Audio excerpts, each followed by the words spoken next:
He would not he would not do what you tell him.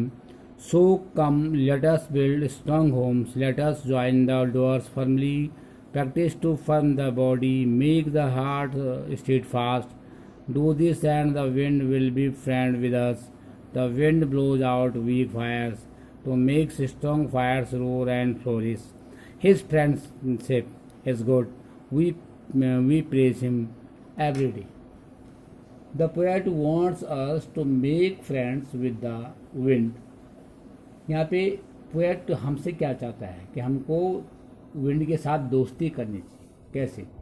The जो हमारे सामने जो एडवर्स कंडीशन होती हैं in our life, poet says that the problems will not listen to us. कह रहे कि कोई भी समस्या हमारी नहीं सुनेगी, बल्कि हमको हवा का जो स्ट्रॉन्गनेस हवा के अंदर है, जो बहुत मौजूद, उसके अकॉर्डिंग अपने आप को ढालना, और अपने आप, अपने घर, अपने मकान, अपने आप को उस तरीके से मजबूत बनाना पड़ेगा कि हम वो स्ट्रॉन्ग विंड के सामने टिक सके। इसीलिए कह रहा है कि हमको उसका दोस्त बन जाना चाहिए। They will come, so we should be prepared in preparation. हमको इसी तरीके की तैयारी करनी चाहिए। We should build strong home, हमको स्ट्रॉन्ग होम बनाने चाहिए। And choose the door of our house firmly, और हमारे क्लोज द डोर, हमारे अपने घर के दरवाजे बिल्कुल अच्छी तरह से बंद करने चाहिए firmly, so that wind can not get in to, हवा अंदर न आ सके। And then the poet says that we should also make our bodies strong, अपना शरीर, अपनी बॉडी स्ट्रॉन्ग बनाने चाहिए। And hard firm to face this, और हृदय को भी मजबूत करना चाहिए। हम इस प्रकार के मजबूत पावरफुल विंड का सामना कर सकें, चैलेंजेस, चुनौतियों का सामना कर सकें। And then once we are strong enough, all the challenges will be like friends. और जब हम अपने आप को स्ट्रांग बना देंगे तो सारी चुनौतियों को हम बिल्कुल स्ट्रांग तरीके से फेस कर सकते हैं, एक दोस्त की तरह। We will not feel that they are troublesome, और जो ये परेशानी आते हैं हमको उस समय दुखी नहीं होना चाहिए, और बड़े अच्छी तरीके से इन समस्याओं का समाधान करना चाहिए। The wind blows out weak fires. He makes strong fires roar and flourish. His friendship is good. We praise him every day.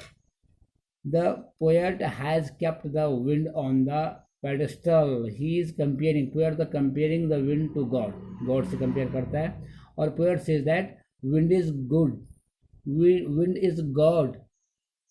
And we please, कह रहे वो हवा तो क्या गॉड है, और we pray wind every day, कह रहा वी प्लीज, हमको हमेशा प्रत्येक दिन प्रशंसा करनी चाहिए। और पोएट एड्स दैट, यहाँ पे ऐड करता है that everything that is weak, जो प्रत्येक चीज़ जो कमज़ोर है, gets finished off in the face of the strong wind के सामने सब बेकार हो जाती है, फिनिश हो जाती है। And all the things that are strong, जो सारी चीज़ें जो मजबूत है, फ्लोरिश में पनपती है, फलती फूलती है, एंड ग्रो, आगे बढ़ती है, टू बिकम स्ट्रॉन्गर, और मजबूत हो जाती है। The poet is giving us a very important message. यहाँ पे पोएट हमको एक बहुत महत्वपूर्ण संदेश दे रहा है, that we should not feel bad, हमको बैड फील नहीं करना चाहिए। That we are facing so many challenges, कि हम इतनी सारी चुनौतियों का सामना कर रहे हैं, एंड एडवर्सिटीज, इतनी जो विषम परिस्थितियों का सामना कर लें इन आवर लाइफ, इन अपने जीवन में। We should make our self physically and mentally strong, हमको स्ट्रॉन्ग कह रहा है कि हमको अपने मानसिक और शारीरिक तौर पे अपने आप को मजबूत बनाना चाहिए, टू फेस द चैलेंजेस, इन चुनौतियों का सामना करने के लिए। And once we strong enough, अगर हम एक बार पर्याप्त इनफ मजबूत हो जाएंगे तो we will overcome the challenges, हम इन चुनौतियों से बाहर निकल आएंगे, और we will become friends with them, हम इन कह रहे हो हम क्या हो जाएंगे, इनके मित्र बन जाएंगे इन समस्याओं का। And then we will be happy, हम खुश रहेंगे, that we had these challenges in our life, अगर हम इन चुनौतियों को अपने जीवन में कह रहा है कि स्वीकार कर लेंगे, because they help us become stronger and better, और ये चुनौतियाँ ही हमको मदद करती हैं हमको मजबूत बनाने में और अधिक अच्छा बनाने में। Dear student, this is the explanation of this poem wind. You should watch this video carefully and also listen it so well. Thank you.